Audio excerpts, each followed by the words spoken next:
All right, hello everybody. Welcome. Hope you had a nice little break this past weekend. I know it was freezing outside, but you don't have to go outside necessarily if you don't want to. A couple of logistical things to go over before we hop into today's content. I've got the office hours at least started on the on Canvas. Can I have your attention, please? Thank you. Thanks. I started to get the office hours together. These will still continue to change over time, so there's a couple of rooms that still haven't been figured out yet. I'm still waiting on a couple of people to let me know when there will be office hours. I'm hoping that these will go ahead and get started tomorrow, so you'll notice there's not any for Wednesday yet. I'm hoping that somebody will have some office hours on Wednesday. So I'm hoping these will get started tomorrow, and just keep an eye on this page because there is still a few changes that'll be coming in. Homework 1 is out, so I got that posted, so you can also find that on Canvas. So I just wanted to give you a brief overview of Homework 1, the first assignment. There's 2 parts. The first part, if this page will load. Hello? There we go. The first part has you doing some command line stuff. So you're going to have to do some stuff on the command line. You're actually going to have to use some commands that we have not talked about yet, but that's on my agenda for today. So we're going to talk about some stuff today that's directly relevant to the first homework assignment. So there's a few steps here. You're going to have to log on to a server, make some files, or some stuff like that. That's the stuff we're going to be talking about today. I'm not going to go into that into too much detail. I think the instructions here are somewhat self-explanatory. And then the second part is, like I mentioned to you before, it's a bit more of a personal piece. It's a bit more reflective in nature. I want you to find an example of a command that we haven't talked about in class that you find particularly interesting or useful, and tell me a little bit about it. Show me some examples about it. Explain to me how you might use this command, what situations it might help you out in. So this is part 2 is going to require, a little bit of writing. It shouldn't be longer than a few paragraphs. I think would be plenty. Certainly, like a page or maybe a little bit more would be plenty. So don't feel like you need to crank out a 10-pager on this thing. Don't do that. I don't want to read that much stuff. Just keep it simple. Keep it simple. And this is due in a week. This is actually a relatively small amount of work, I think. It's not a huge amount. Yeah, what's up? Question? Would you prefer if you upload the document or just type it? There's actually going to be a text box there. I don't know if there's an upload option even that's going to be available. If you want to, type it in like a Word document and then just copy paste it in the box. That might be the best way to go about it. That way you've saved your copy, you don't lose it. I believe there should be a text box as part of the assignment. It's not showing it to me because I'm the instructor, not a student, but I believe if you're logged in under a student account, it should have a text box for you to type in the answer to part 2. The answer to part 1, you don't actually have to submit anything. The results of the commands that you type in will be the submission to part 1. That'll make more sense once you actually start to do it. So like I said, this will be due in about a week. I don't think this is a ton of work. I think even if you've never used the command line before this class, this would take maybe a couple hours tops to get knocked out. I want to remind you too about the grading breakdown of this class, right? It's these assignments are not a huge chunk of your final grade. All of the assignments are 25% of your final grade, which means, and we're going to have at least 6 or 7 of these things, which means that each one of these assignments is about 3-ish% of your final grade. So it's not a huge chunk. It's significant, but it's not a huge chunk. A lot of this is weighted towards the project that we're going to be doing, since that's going to be a major part of this class, especially during the second half of the semester. So these assignments are never going to be super massive. They're meant to be quick little exercises just to make sure you're showing up to class, paying attention, and putting some thought into the course topics. Okay? So yes, that's due in a week. Any questions about the homework assignment before we talk about some other stuff? Any questions before we move on? So how is part 1 submitted? Part 1, if you just do the steps, it should be fairly obvious how I'm going to grade that one. I'm going to have you make some files on a server, and I'll be able to look at those files and see whether you did it correctly or not. Yep. I hesitate to get too much into it because we are going to talk about a lot of that stuff today in class. So I might circle back around to that once we get some other stuff under our belt. Any other questions about the assignment that I can address right now? One other final little piece of cleanup information that I wanted to bring to your attention. Last week in class, I remember that I was trying to run the chmod command to change permissions of a file on my Windows machine. It wasn't working. That was the point of the class when all you people on Macs were like, haha, you suck, get a better computer. But I did figure out how to get it to work. So it's basically a feature that needs to be turned on. So if you have a Windows machine, I posted the instructions. I posted a little link. It's 2 lines. It's 2 lines, two commands that you have to run. It's not very difficult to do.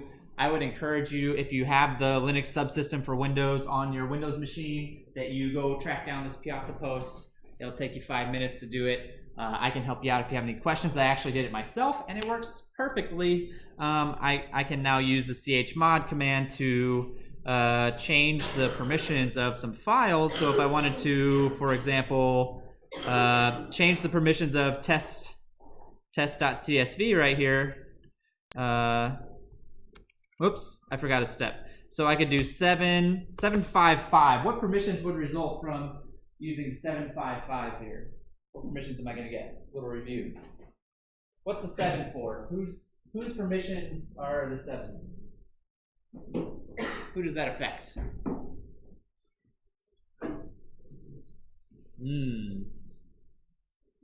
So there's 3 categories, right? There's 3 categories. Yeah, what's up? The owner. 7 is the owner, which in this case is listed as root. Although technically that's my file. I don't know why it's listed as root right now. But anyway, the owner is listed as root. So the 7 then means what? What is that? What is the effect of the 7? Read, write, execute. Read, write, and execute. 7 means everything. I get read, write, and execute privileges on that. The next number, the 5, the middle 5, who does that affect? The group. The group is the second one that's listed here. It also happens to be root. It doesn't have to be, though. It could be some other group of users. That's actually probably the one that's used, in my experience, that's the one that I've used the least over time, is the group permissions. What's the 5 mean? What am I going to get out of the 5? So I've only got 3 options, right? Read, write, and execute. And each of those options has a value assigned to them. What's the value assigned to read? If we think of it as a binary value. So I've got 3 bits, right? So 5 in binary is like this. 1, 0, 1. I have a 4, no 2s, and a 1. That gets me 5, right? This is also telling me what permissions I get. So the first one here stands for read, the 0 is write, and then this 1 is execute. So I have read and execute, but not write. That's what the 5 means? Does that make sense? And then this last 5, so also read and execute privileges, for who? Who are we talking about? Everybody else. Anybody who's not in the group, the public at large, right? Everybody else.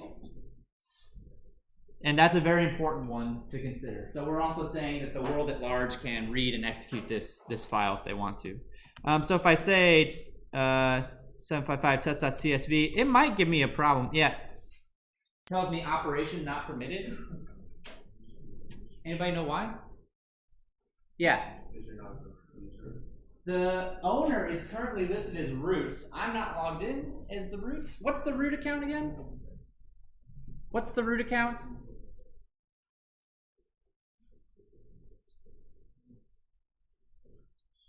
What's the root account for? What's so special about it?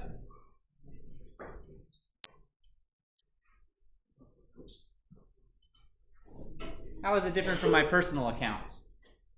I have an account on my computer, dshook, right? I also have this special root account. What's the difference between the two? Anybody remember? So a root account can do anything. It's the admin account, it's the God account, it's however you want to think about it. The root account can do whatever it wants. The root account has control over everything on the computer. Everything. Whereas my personal account probably has access to a lot of stuff, but not necessarily everything. So sometimes what I'm going to need to do is switch to this root account. If I want to perform some administrative tasks, a lot of times any tasks that are considered to be dangerous, we talked about this last week, anything that's potentially considered to be dangerous, I have to log in as root in order to make that happen. And there's a command for that. What's the command to switch over to root? Su or sudo. SU stands for super user. So super user do, right? Change to the super user account, change to the root account, and do this. chmod 755 test.csv. It's asking me for my password. So I did figure out what my password is, I think. Oh, no, I didn't. Sorry. What is my password? There it is. All right, cool. And now if I look at the permissions, you can see that the test.csv file actually did have its permissions changed. So I wasn't able to do that last time because I didn't have the option turned on. So I wanted to show you that I figured that one out. I made a promise to you. I just wanted to follow through on that. If you have a Windows machine, that's something you might have to consider. If you have a Mac, it should have just already worked without having to jump through those hoops. Are there any questions about that before we get to today's topic? We're going to talk about some other stuff for today. So if you haven't already, fire up a terminal because we're going to do some more command line work today. And we're going to start out by talking about working more with files. So if I want to, I can actually create files via the command line. I can make a new file on the command line. There's multiple ways that you can do this. One way you can do this is with a command called touch. So the touch command, very simply, creates a file with this name, right? Just creates a file with that name. So if I say touch test, and then I take a look at the files that exist, I should now see that there's a new file. This was not here before, right? That wasn't there before, and it's called test. And one interesting thing to note is look at the permissions that were assigned to that. I didn't choose that. Those were just the default permissions. So basically saying everybody gets read-write permissions to that particular file. That's just what the computer, that's what the operating system chose to assign to that file by default. If I don't like that, I can change it. I can make something different if I want to. What's in this file? Absolutely nothing. And you can tell the 0 here is how big the file is. So it's 0 bytes. There's nothing. I have a file that exists. There's nothing in it. It's empty. So if we want to put stuff into the file, we can use some other command line techniques. One way we can do that is using redirection. So if I want to, I can take the output of a command and redirect that somewhere else. A lot of times it might be into a file. So if I do something like this, ls, and then I'm going to use an angle bracket, that's the redirection. I'm saying run the ls command. Whatever the ls command is going to output, whatever it would normally print in the command line, I don't want you to do that. I want you to put it into this file instead. I'm going to redirect that output into this file. So if I run this command, you'll notice that it didn't display the list of stuff because I redirected it to the file. And now, if I want to look at that file, it should presumably be a bit bigger. You see now it's 749 bytes, right? Yours is probably different than mine, most likely. If I want to see the contents, if I actually want to see what's in that file, I can use a command called cat. So if I say cat test, there it is. This is the contents. This is the stuff that's inside of that file. Okay? So now I've actually got a permanent record of the result of that command. So we can use this redirection to do a lot of interesting stuff. And actually there's another form of redirection that I want to bring your attention to. If I say redirection with 2 arrows, it's the same idea. It's going to take the output of ls and put it in the test file. The difference between a single and a double is that the double says tack it on to the end of the file, whereas a single says just erase whatever's in that file and put this stuff in there. So it's a matter of whether I want to append to the end of the file or whether I want to start with a fresh copy. And you'll see now that I've actually got 2 ls results in here. So I can see it goes all the way down to videos and then starts over again. I've got 2 of them back to back. Or I could even add another one with a -L to show, whoops, well, there's a bunch of weird stuff that I didn't expect. So now I've got 3 of them, and the last one's got all of the permissions and other stuff from -L associated with it. So I'm collecting a whole bunch of information in this file. If I ever, though, decide to use a single arrow to redirect, that's going to blow away whatever's in the file, and now if I look at it, I just have the single results, right? So single arrow redirection is going to erase everything. Double arrow redirection is going to append it onto the end of the file and keep what's in there. Excuse me. Any questions about that? So far, we've been moving from left to right. I can take the result of a command and I can put it into a file. The opposite's also true. I can go from right to left. I can take some content out of a file and feed it into a command as well. I can use redirection to accomplish that. So one example of that might be if I say sort, which does exactly what you think it does. It's going to sort the contents that it's given, and use an arrow traveling in the other direction and use that test file. What am I going to get? I'm going to get the sorted output of the contents of that file. It was actually already sorted, so this example is a little bit not useful, perhaps. But you could imagine situations in which you had a bunch of unsorted data that you wanted to pass in. So redirection does work both ways. I can redirect from command to a file, or I can take the output of a file and feed it into a command as well.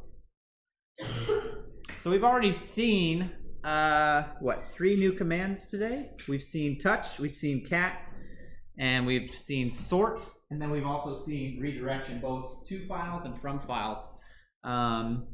Does anybody have any questions for me? Any questions?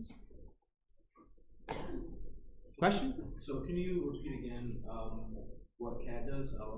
Cat just simply takes the contents of a file and spits it out. So if I say cat test, it's going to dump out the contents of the test file. Do I have any other interesting files that I can spit out here? I mean, I don't know what these are. Those look like just random Windows stuff, but I can... Oh, there's a copy of bash, right? So if I say cat bash, oh, that's cool. Probably wasn't meant to... There's some stuff that looks like kind of readable in there, but this is not a human readable file. This is an executable. This is a binary file. It's meant to be run. It's a program, right? Not meant to read that, but cat doesn't care. Cat's just going to take the contents and do its best job to display that out to the terminal so you can see it.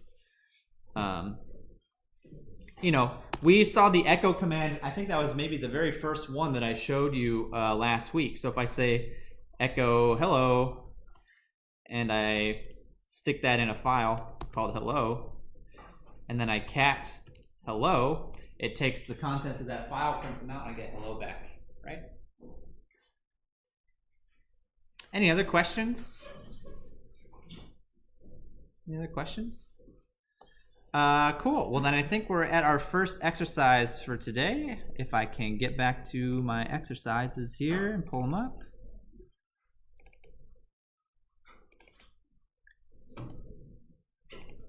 All right. I know it's early, but it's time to get a little bit social. Talk to a few of your neighbors, get their names, put them into a file called names. I don't care how you get it there. Well, I kind of do care how you get it there. Don't use the command line, right? Don't fire up a a text editor or an IDE. Use the command line to get some people's names into a file called names, and then print out those names in sorted order. And then here's a little bonus: see if you can figure out how to get it printed out in reverse sorted order, so going from Z to A instead of A to Z. I'm going to give you a few minutes. I'm going to come around if you have any questions, and then we'll talk about this in 5 or so.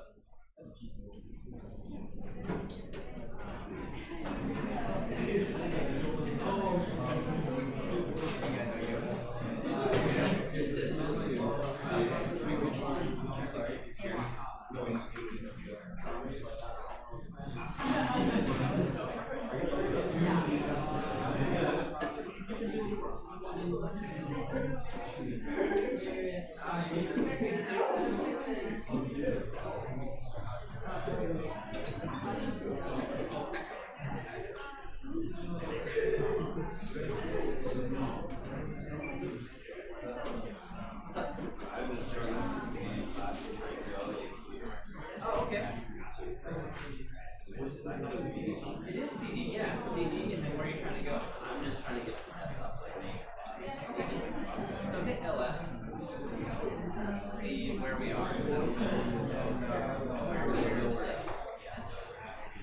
So where is the desktop? That's going number 1, right? Yeah, right. And then I tried to so CD.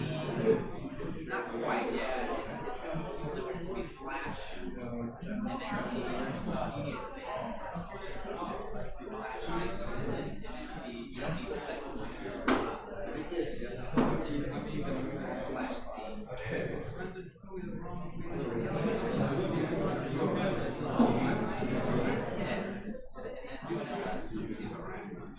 Alright, so now we're moving better. You're probably in CD users and then CD into your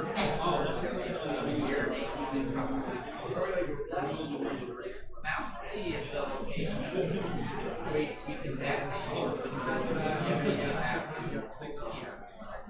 it's slash mount. But using CDLS for validation is a really common way to get around.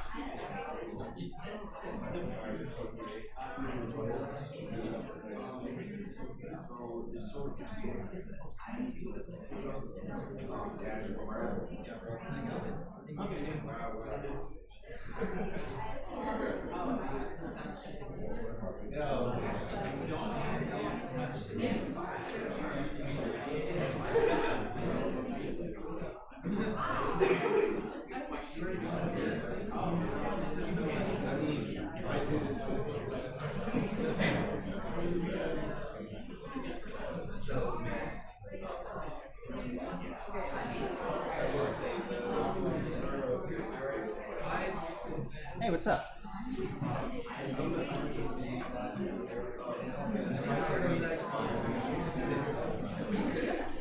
So, same line, so if you want to be on sorted by line. So no matter how you sort it, it's always the same. So you have to do multiple times. Echo Aaron, echo go.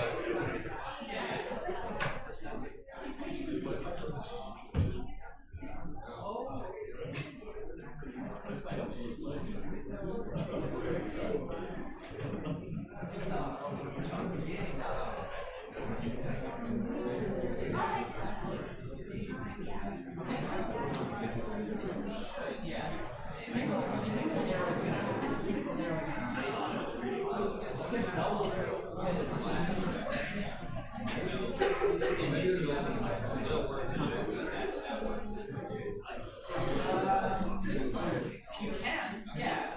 When you sort it by line, same line.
All right.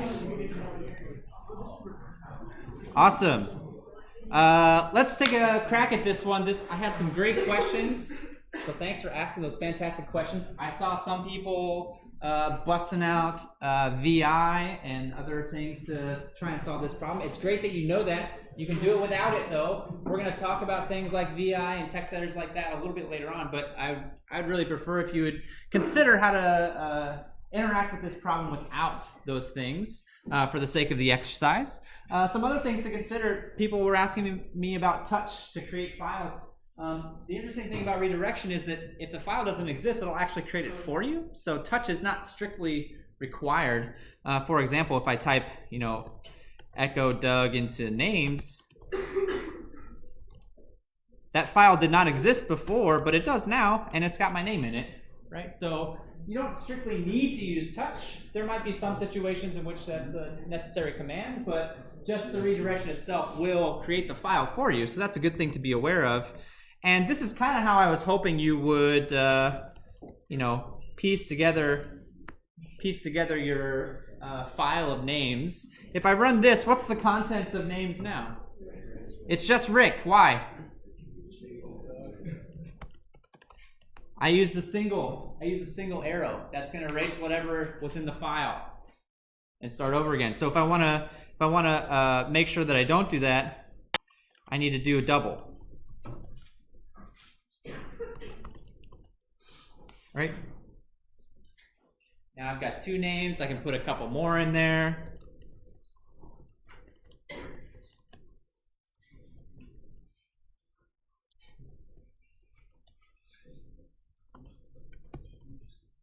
All right, cool.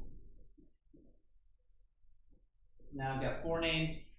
That's plenty.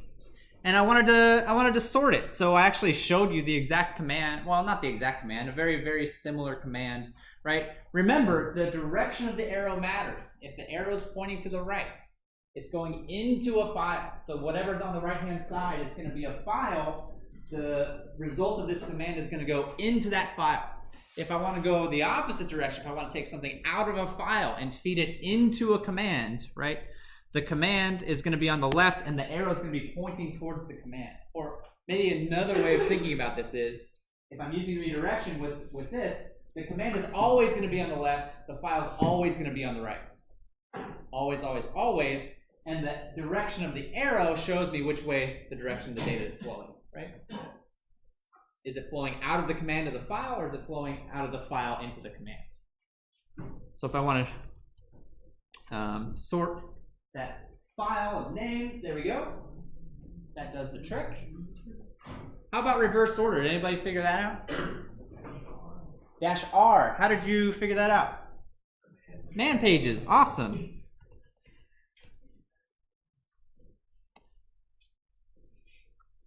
So if we take a look at the manual, I scroll down, random sort. Oh, shuffle, nice. So not capital R, but little r. So sort -R names gets it in reverse alphabetical order. Cool. Any questions about that exercise? Any questions? Yeah.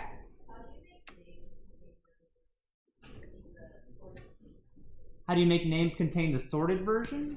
Like if I wanted to take this sorted stuff? Yeah, that's a good question. So what I could do is I could say sort-r names. So this is a little bit of an advanced technique, but I can use multiple sets of redirection in one line. So this is going to take the output of names and feed it into the sort command. And then if I want to, I can feed that out to a file called names. Sort the names, take the output of that, feed it back into the names file. I think this will work. It might not, but let's see. Oh, nope, I erased it. What happened? Yeah. Actually, different question. Different question. Well, let's solve this problem first, and then I'll get to it. What happened here? Does anybody know what happened here? What's the order of operations here? I'm not entirely sure what this order of operations is going to be, right? I think it might be a little bit safer. So I blew away my file, unfortunately.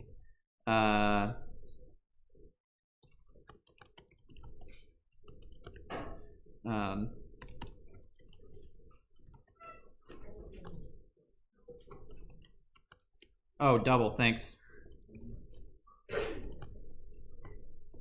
I was going too fast. All right, so I've only got 3 names. I think it might be a little safer to redirect to a different file, perhaps? Because it's unclear to me what the order of operations of that first command would have been. I think that might have been our problem. So sort those and then put them here. There's definitely an order of operations thing here that's kind of getting in our way. There we go, that worked. When I tried to use redirection using the same file on both ends, it conflicted and I ended up with nothing. But if I redirected to a brand new file, it actually took the file, took the names out of the first file, sorted them, and then put the results into this new file. Yeah, what's up? So what's the difference between 1 arrow and 2?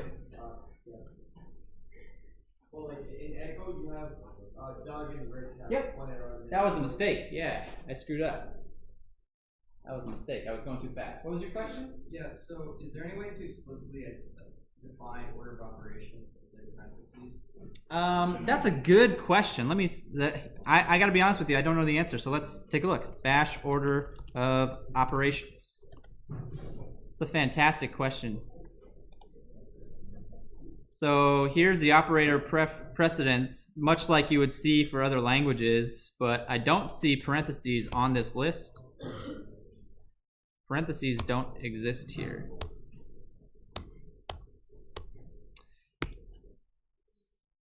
Brackets, maybe? Brackets, square brackets. Yeah. That's a little confusing. I wonder if that would work with the command that we had before.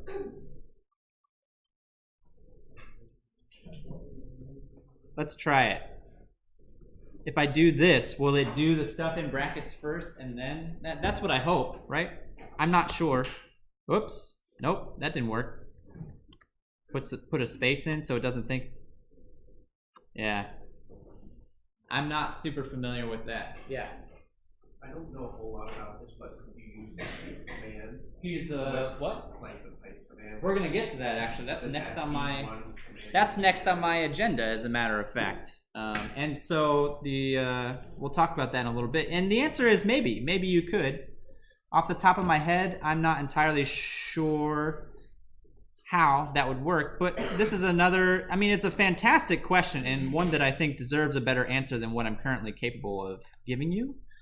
So if anybody out there does find a satisfactory way of doing something like this, I'd appreciate if you make a Piazza post, and I'm probably going to look it up after class, one way or the other anyway, try and get a more satisfactory answer out of this. Any other questions? Great questions, fantastic questions.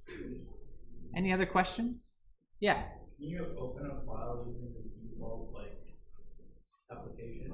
Can you open a file using a default application? You certainly can. So if I want to open a file in, I don't know, Word or actually, open might be, yeah, open is a command. So if I open test.csv, I don't want to open that file, actually. I don't know what's in it. And I'm recording right now. Open test. So it doesn't know how to open it. That's how I interpret that message. It says, I don't know how to open that file. But if I move it to a TXT file, yeah. There definitely is a way to open it in an application. A lot of times, so this open command, I think I might be barking up the wrong tree, but if I wanted to open it up in Word, I'd have to just type in Word. But then the question is, does it know where Word is? And the answer might be no. It might not know where the Word program lives, so I might have to go track down where that Word program lives, tell it, okay, use this specific program to open this file. But yeah, it's doable for sure. And we'll actually talk about that a lot more when we get to bash scripting, which I believe is coming up next week. Any other questions before we move on? So when you see the arrows, I really want you to think, all right, there's files involved here, right? Arrows for redirection means that there's files involved. But there's another form of redirection that does not necessarily use files. And that's using what's called a pipe. And I know you've seen pipes before. This is what's used to do OR operations, right, when you're programming. It's a little bit of a different meaning here, though. A pipe command is used to link two commands together. I'm going to use a pipe to link two commands together. So before I get to an example of a pipe, let's set some files up because I need some data to work on. So I'm going to go ahead and take the output of ls and dump it in a file called test. And I can take a look and see that there's, I took the output of ls and I dumped it in a file called test, and I can see it there. Let me introduce a new command real quick. One that's going to be very, very useful to you called grep. G-R-E-P. This is a command that will search the contents of a file. So if I say something like grep, what do I have in here? Test, no, test. Hang on. What files do I have here?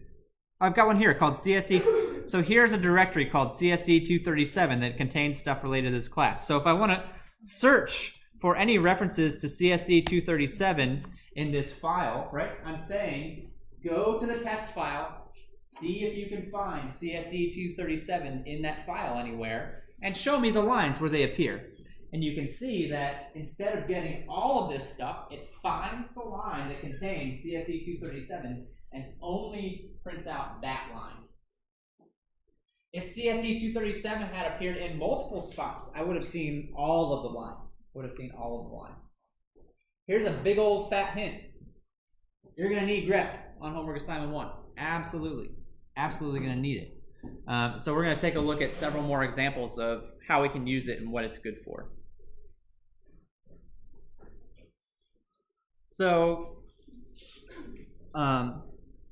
getting back to using pipes, instead of making a file and then searching the file, it would be nice if I could take the file out of the equation, right?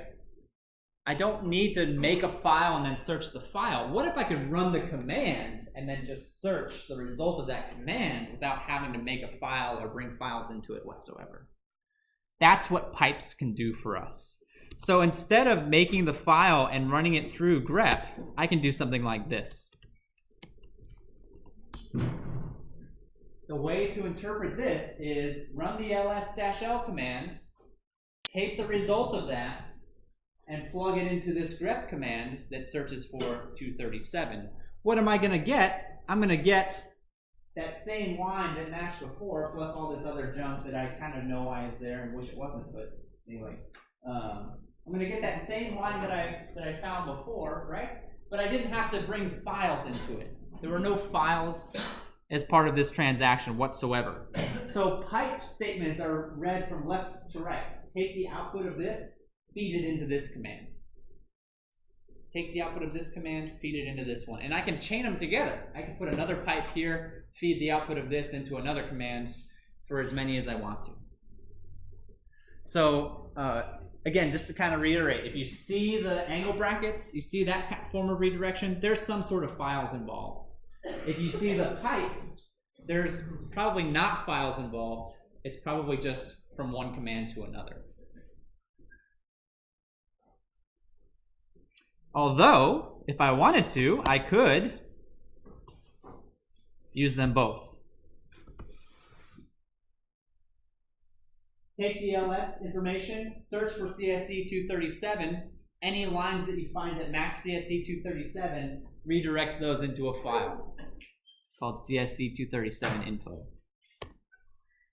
And now when I look at CSE237 info, I see, oh hey look, even the file itself that I just created showed up on that result, right?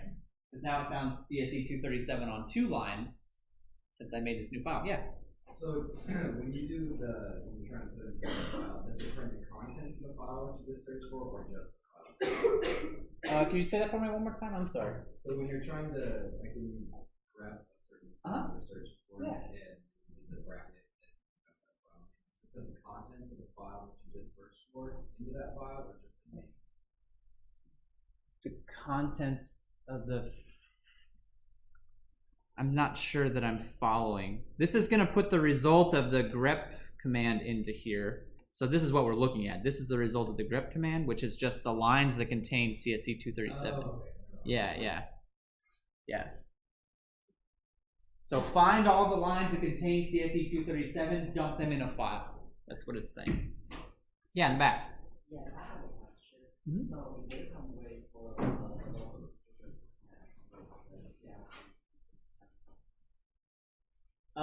so this is on my computer, and the answer is no, you cannot connect directly to my computer. However, we're going to talk about how you can connect to other computers here very shortly. Yeah, but not my computer. Don't touch my computer. Got some very important save games on there that I don't want people messing with. Any other questions? Any other questions? So I understand that this stuff can get confusing. Seeing a lot of pipes and redirections can get confusing. One recommendation that I'd have to you is if you're feeling a bit overwhelmed by these commands, you're a little bit confused by how they work and what a line of code is doing, break it up. Break it into chunks. A lot of times with these kinds of things, you don't have to do it all in one line. If I'd wanted to, I could have, broken it into 2 chunks, maybe used a file as kind of a placeholder to hold my stuff, right?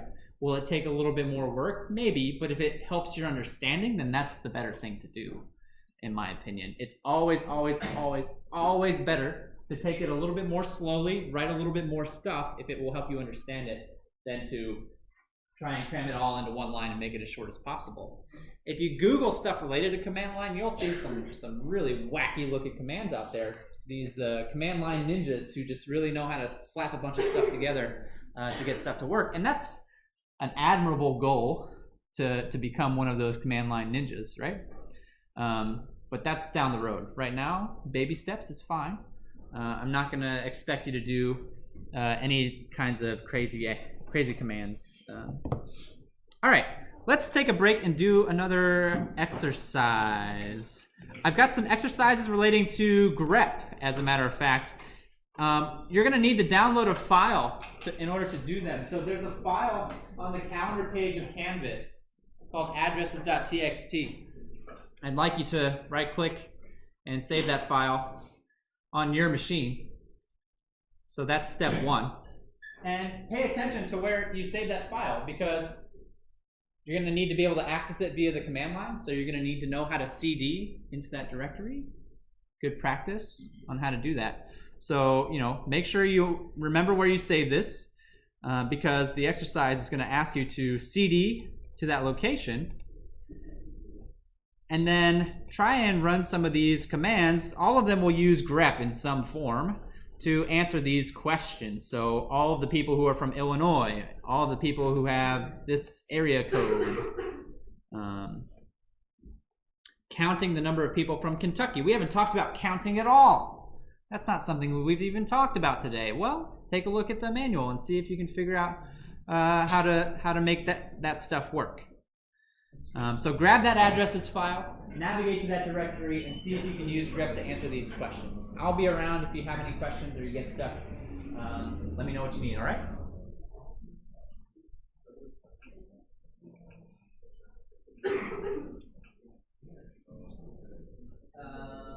Do you see CSE237?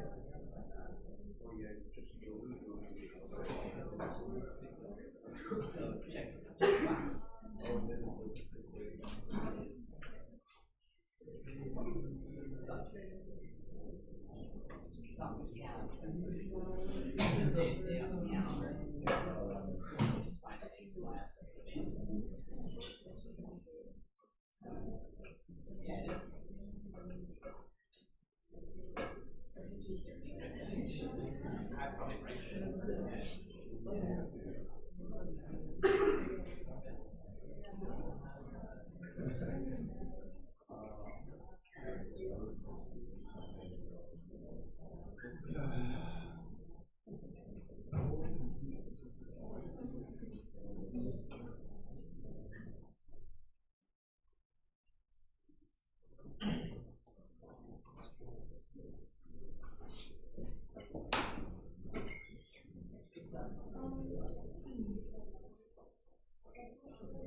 Yeah, so so what I want to do is I open up that and I grab for Caroline. Yeah, you're already doing great. And then what I want to try and do is there a way that I can use like operand? Because I'm guessing you can think of what I would do with that. So I can grab Carolina, Virginia, and then I would just touch that. Oh, you want to get Carolina and Virginia? Or like, do I do like? Because I'm thinking I want to grab after this one, but then I'm thinking since I need to take the result of the previous. So Virginia's already gone. So right. Actually, what you need to be able to do is kind of grab the field and then look at the man.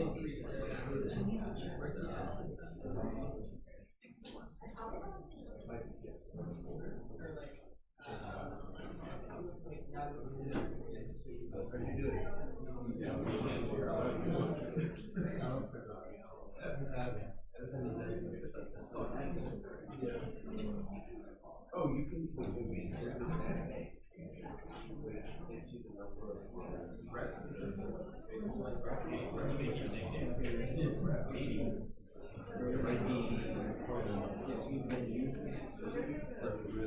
Dash P is for so great because these all follow the same. Great, so we want how many before coming out? So we want three bubbles. So dash P, dash B. You would have to use something Right.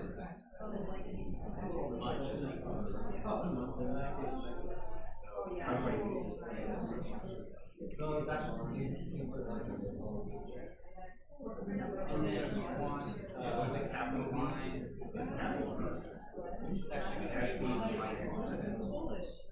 so if you look at the man page, there's an option. I don't know what it is.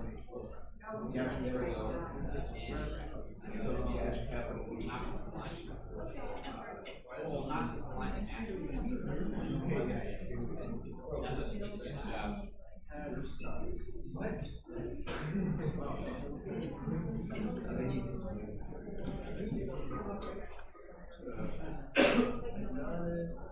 Okay, so Alright. you say complete entry, just the whole thing. Too easy. The whole block, yeah. There's an option. We look at the manual.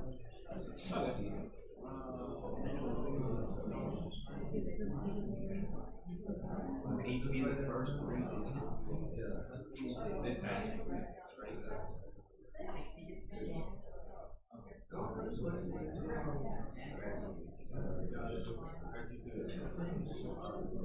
You keep saying it.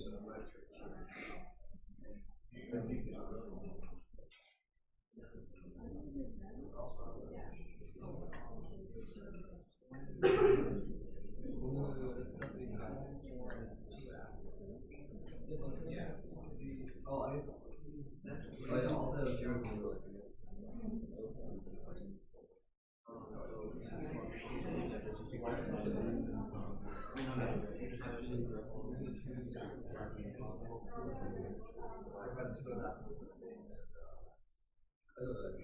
Yeah, what's up? Okay, where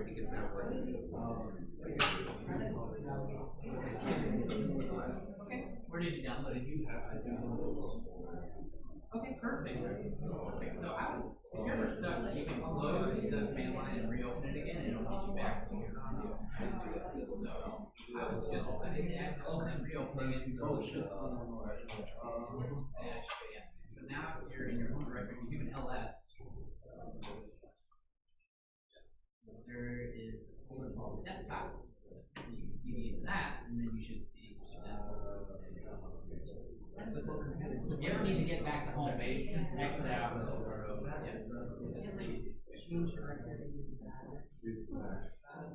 Well, it's a file, so you can only see the directories. So if it's a directory that contains it, that's the right place.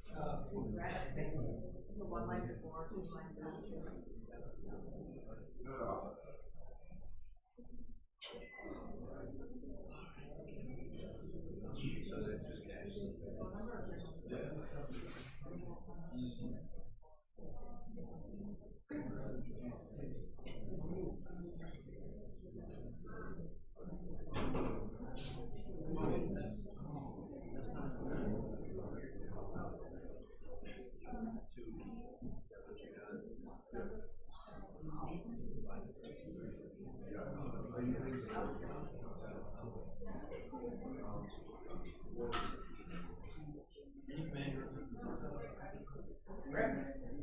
I mean, like the option. Got it on there actually.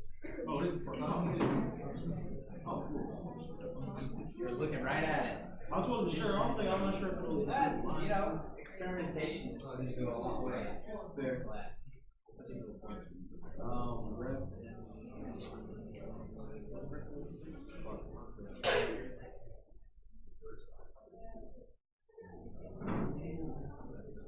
oh, search. Oh, it is dash. It's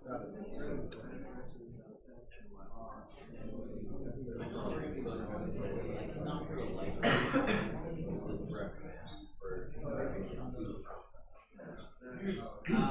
So it's actually probably gonna. This is the toughest one. It's probably gonna be or actually, you could use a hyphen between the two terms. Oh, you can. Might have to use dash E. So dash E and then. How many lines? Either. Okay. Yeah.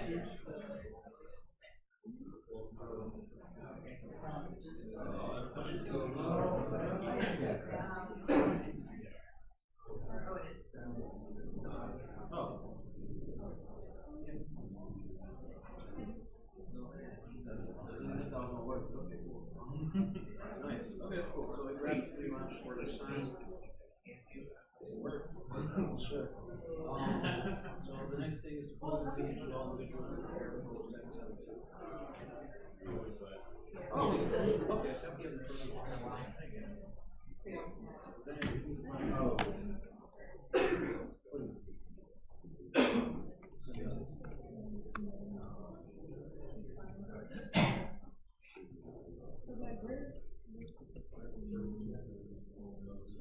Oh, I typed in IO. Oh, that's the IO. Oh, wait, does it actually say it? Not mine, actually. It took a while. By the time you can type in Illinois, the search for Illinois, you should also read that line and the lines above it. So I say you have 2 lines above it. Oh. Probably the next one.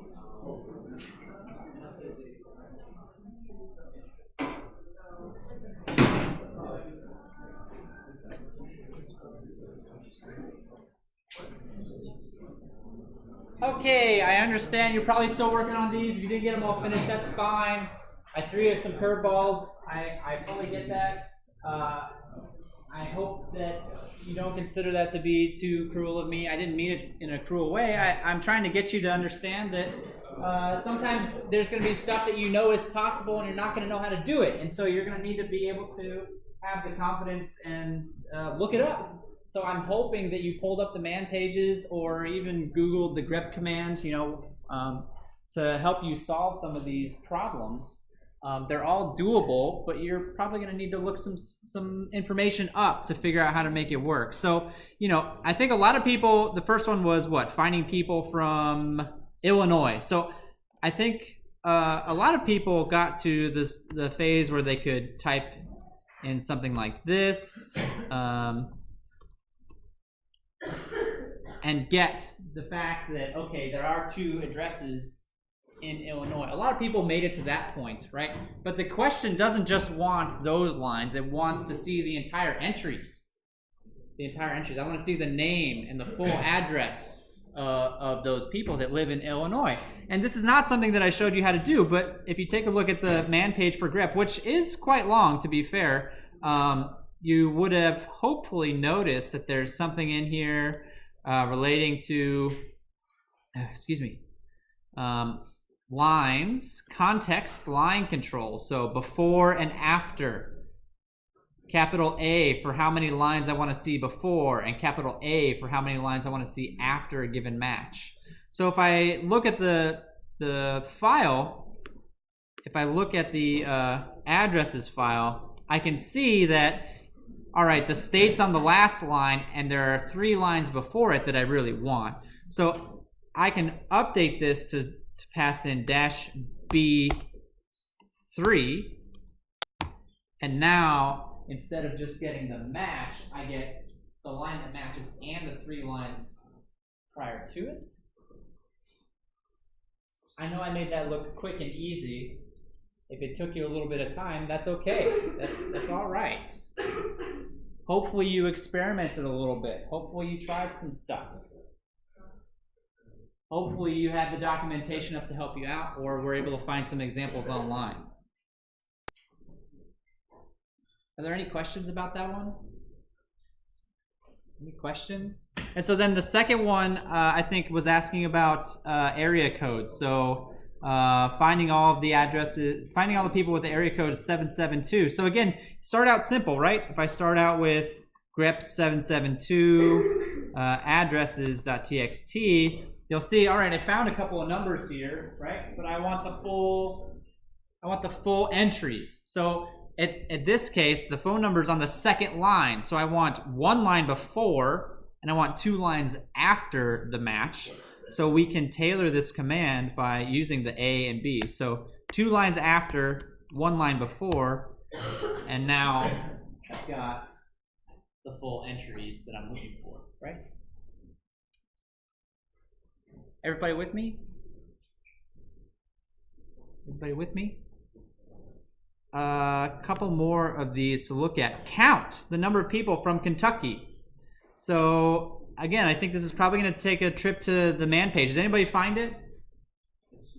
-C. Yeah, -C. So if I say grep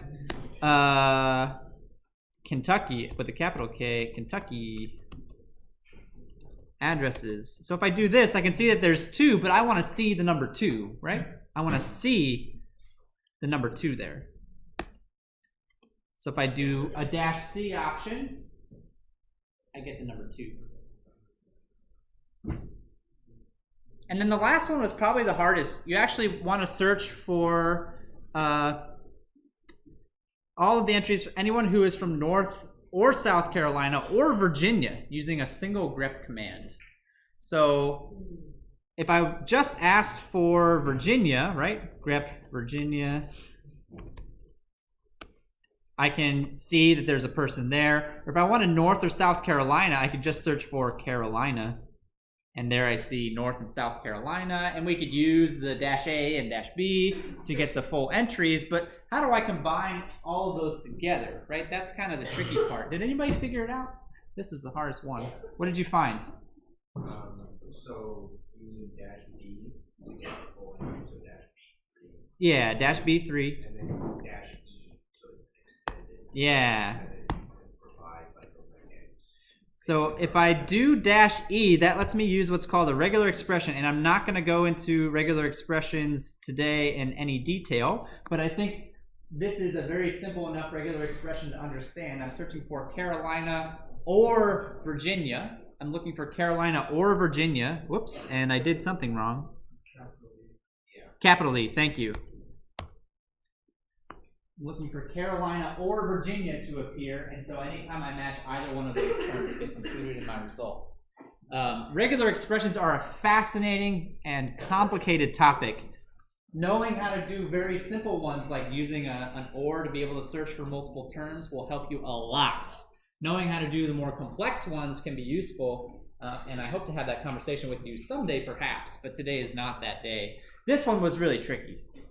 I'm very impressed that you managed to pick that up. Yeah, nice job. I was not expecting many people to get that one, if I'm being perfectly honest. Any questions for me before we move on to, we got about 15 minutes left, and I've got a couple more important topics to chat with you about. Any questions before we do that? All right, cool. Now we're going to put the WashU servers to the test. I want to show you how to log on to a different server. I'm certain that some of you are already familiar with this, but there's a command that we can use to log on to a different server. Or a different computer. I don't have to say server, a different computer. That command is SSH. So SSH stands for Secure Shell. I'm basically saying I want to have a shell on that computer over there. So give me access to that computer. And they're not just going to give anybody access to that computer, right? You're going to need to have a login. You're going to need to have a username and a password in order to be able to access that computer. Now, the school sets up a server that all of the students can use. It's called Shell, right? It's called Shell. Some of you have probably used it in other classes. If you've taken some of the other higher level classes around here, you've probably seen it. The common way to access it is to put your WSDL key. So that's my WSDL key, D Shook. Usually that's your the email address, right? First part of your email address. At shell.csad.wustl.edu. This is the address of the server. You can think of it like a web address because it quite literally is a web address of sorts. I'm trying to access this computer, whatever computer is at this address, and I want to get access to a command line. I want to get access to a shell on that computer so that I can do stuff. So if I run this, it's going to ask me for my password. This should be your WashU password. This should just be your WashU password. So if you type in your WashU password, I get a little purple message that says, be careful what you're doing, and then I get a new shell. This is not on my computer anymore. I am now running commands on a server that I don't even know where it lives. It's somewhere on campus. I think it's over on West Campus, actually. But there's a server that I can use, and what's on here, I mean, this is if you ever log into one of the lab machines, right? Your files, any files that you've got on lab machines, you'll be able to see here. Let me pause here for a second and say, if you are having trouble logging in, if it doesn't like your WashU, your whistle key, and your password, that could be something that you might need to go down to engineering IT and tell them, hey, I'm registered for a comp sci class this semester that needs access to shell. What do I need to do? There have been a few hiccups where students don't get added to this server. So if you have trouble accessing this using SSH, that might require a trip down to the IT office, which is in Lopata Hall on the 4th floor. Hopefully you're able to log in, but if not, you might need to go have a little chat with them about that. Yeah, question in the back. I can't find like your directory CSE237. I'm sorry? I can't find your CSE237 directory. Well, it's right there. I mean, on my computer. What does it say? Just nothing? Are you able to CD into it? You won't be able to LS, but you should be able to CD.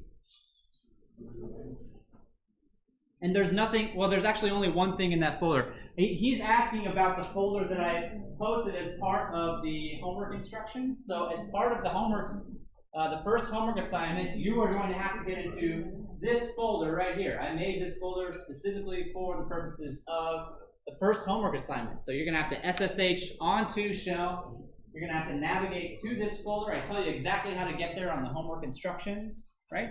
So you'll have to figure out how to use CD in order to get into that folder. And then I ask you to do some other stuff. Make some files, make some directories, do some other stuff. Yeah, what's up? So it won't be on your system. This is in my home folder. I tell you the location of it in the homework instructions. If you type LS and you don't see that folder, that's not a surprise to me. That's what I would expect. I would actually, though, I've got some other stuff that I wanted to chat with you about before we get too far off track. If you have homework questions, I'm happy to talk to you about those. But with the class time that we have left, I would rather talk about some stuff related to SSH and what we're actually doing right now. You're on one of those lab machines. You can make files. You can run any of the commands that we've been talking about in class. You can run them here. You can run them here. And they should work. Now, one of the big differences between running commands on your machine versus running commands on this machine is that you're not going to be able to run things at the root level. You're not going to be able to do administrator stuff. The university, for obvious reasons, doesn't want students to be able to come in and do administrative stuff on their computers. They don't even want me doing that, and I know what I'm doing for the most part. So you're limited mostly to your home folder. You can. Are there questions? I hear a lot of conversations. Are there questions? I think people are trying to find that. If you're trying to find the CSE237 folder. Oh, no, the home folder that's just navigates Right? There's my folder. CSE237. Does that command not work?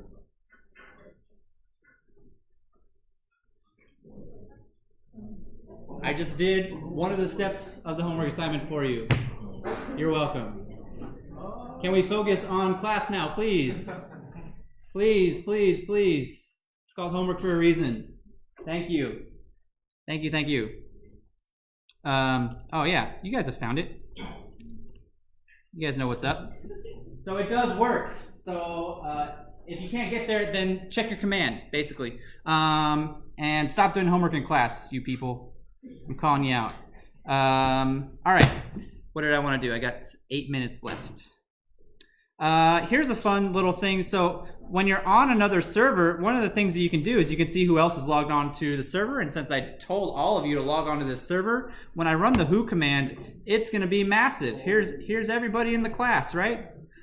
There's some guy sitting over in the IT department right now like, what? Like, where all these people come from? It's my fault. I'm glad the server was able to handle it. You can see who's logged in at any point in time.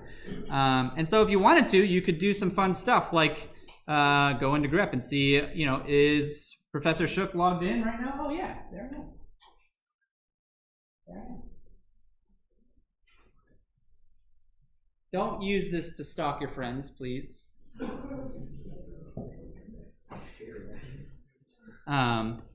But I think it's good for you to be aware that stuff like this exists, right? How many people are on this server right now? We can actually answer that question. There's a command called WC for word count. So if I take a look at the man page for WC, I see there's an option for L, count the number of lines. So if I can count the number of lines in the who command, that will tell me how many people are on the server right now, and it's at 70. We're at 70 people, the majority of whom I imagine are probably sitting in this very room right now. Okay. One other thing that I wanted to show you is that you can actually run programs, run Java programs, run code via the command line. So I'm going to show you one final little example here. Bear with me as I type out, right? Public class hello world. Oh, hey. Public static. I don't expect you to type all this stuff out, although you're welcome to if you want to. String args. System.out.println. Hello world. Semicolon, bracket, bracket. Hello world.java. Here is a very simple snippet of Java. It's a hello world program, right? Makes a very simple class. It prints out a line. I don't think I made any syntax errors on here, did I? It's a little weird to see it all typed out like this, right? Single line. Yeah, what's up? Did I make a syntax? Am I missing a quote? Oh, actually, I see another. Oh, yeah. I'm glad you brought that up because there's a bigger problem. Having double quotes inside of double quotes, that's no good. Anybody know how to fix that problem? Yeah. Backslash. You got to escape it. This is true for Java too. Actually, it works in the command line as well as in Java. I have to escape those quotes. Does everybody understand why that's necessary? Putting double quotes inside of double quotes, you have to be careful. If I don't do that, it's going to think that this quote is ending this quote. That's not what I want though, right? That's not what I want.